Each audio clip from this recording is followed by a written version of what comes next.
بسم اللہ الرحمن الرحیم۔ السلام علیکم، میں سمیع ابراہیم ہوں اور آپ ہمارا یوٹیوب اور فیس بک چینل دیکھ رہے ہیں۔ دو تین جو اقدام ہوئے ہیں ان کے بارے میں بات کروں گا۔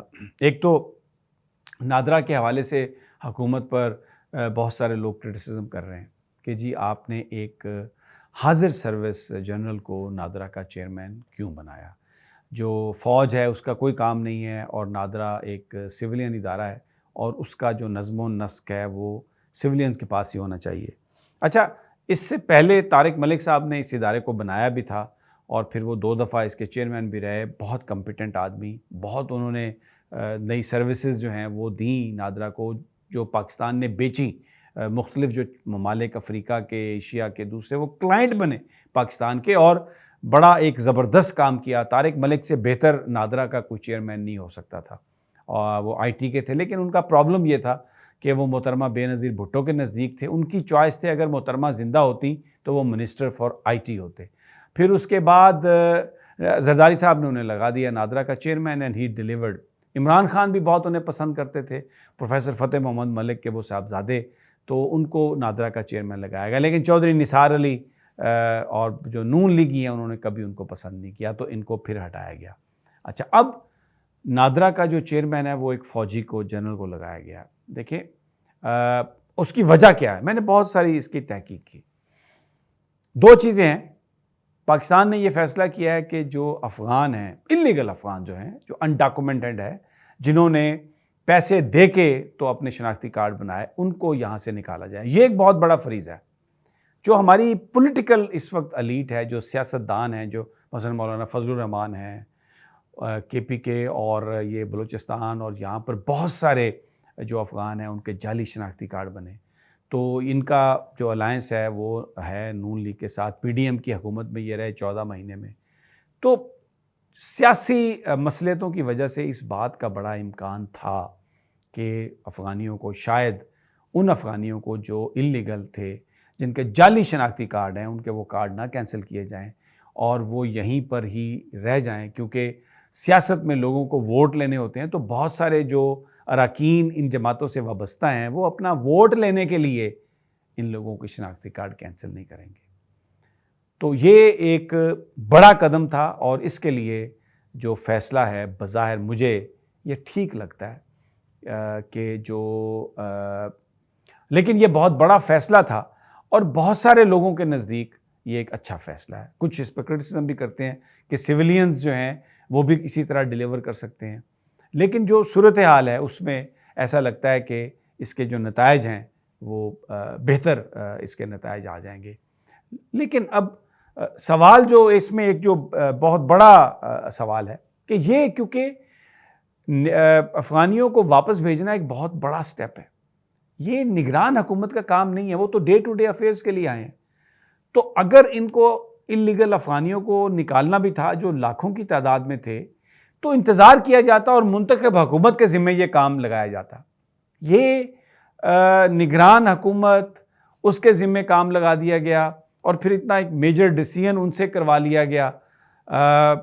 شاید یہ فیصلہ ٹھیک ہے، ایک جرنیل ہی یہ کام کر سکتا ہے، کیونکہ اس میں بہت ساری جو انفارمیشن ہے لوگوں کے حوالے سے وہ انٹیلیجنس ایجنسیز کے ساتھ آپ کو کوارڈینیٹ کرنا پڑے گا، اور ایک حاضر سروس فوجی جو ہے وہ ایک آسانی سے یہ کام کر سکتا ہے، اور ایجنسیز بھی تھوڑا کمفرٹیبل ہوں گی اس کے ساتھ تمام چیزوں کو شیئر کرنے میں، کیونکہ سویلینز جو ہیں، اس سے پہلے اللہ تعالیٰ جنت نصیب کرے رحمان ملک صاحب کو، ان کے بارے میں ایک بات تھی کہ ان کی ایک اپنی انٹیلیجنس نیٹ ورک تھا پرائیویٹ، اور وہ سارا جو ڈیٹا تھا انہوں نے وہ پتہ نہیں کس کس کو دیا یا نہیں دیا مجھے نہیں پتہ، لیکن یہ ایک اسپیکولیشن تھی۔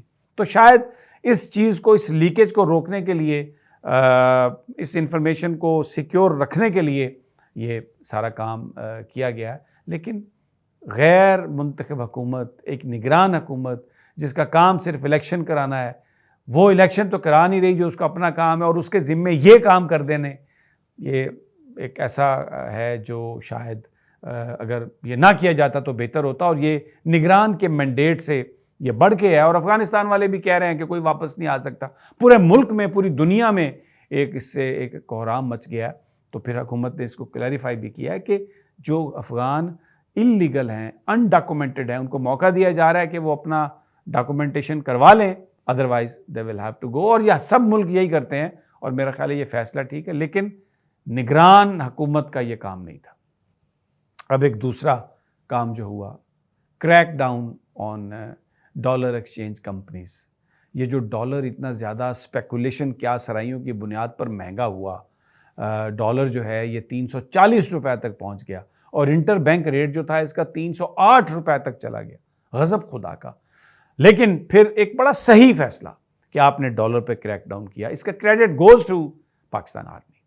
اور اس میں ایجنسیز نے ایک بڑا رول پلے کیا. جو اسپیکولیشن کی بنیاد پر جو ڈالر روزانہ بڑھتا تھا اس کو انہوں نے روکنا شروع کیا, اور اس میں آپ دیکھیں کہ اب جو ڈالر جو انٹر بینک میں 307 روپے کا تھا وہ اس وقت 180, 81, 82 کے لگ بھگ یہ آ گیا ہے. تو 15-16 روپے جو انٹر بینک ریٹ ہے وہ کم ہوا ہے, اور تقریباً 50 سے 60 کے بیچ میں جو اوپن مارکیٹ میں ڈالر تھا وہ کم ہوا ہے. اچھا, اب یہ تو بڑا اچھا کام ہے, یہ تو پہلے کر لینا چاہیے تھا, لیکن چلیں دیر آئے درست آئے. کریڈٹ گوز ٹو ایجنسیز کہ انہوں نے ساری محنت لگائی. اور یہ میں سن رہا ہوں ان سے کہ وہ کہتے ہیں کہ ہم اس کو جو اصل قیمت ہے اس تک لے جائیں گے. کوئی 200 کہتا ہے, کوئی 240 کہتا ہے, کوئی 250 کہتا ہے, بٹ جو اس کا ٹرینڈ ہے اس کی قیمت میں کمی کا ڈالر کی وہ چل رہا ہے اور وہ بہت اچھا ہے ہمارے لیے. لیکن ایک بات پھر, اس وقت جو حکومت ہے وہ منتخب نہیں ہے, وہ نگران حکومت ہے, اور جو بینیفٹ پاکستان کے لوگوں کو ملنے چاہیے تھے اس ڈالر کی قیمت میں کمی کے باعث وہ نہیں مل رہا ہے. کیوں نہیں مل رہا ہے؟ کوئی میجر یہ پالیسی نہیں بنا سکتے, ان کے پاس کوئی اختیار نہیں ہے.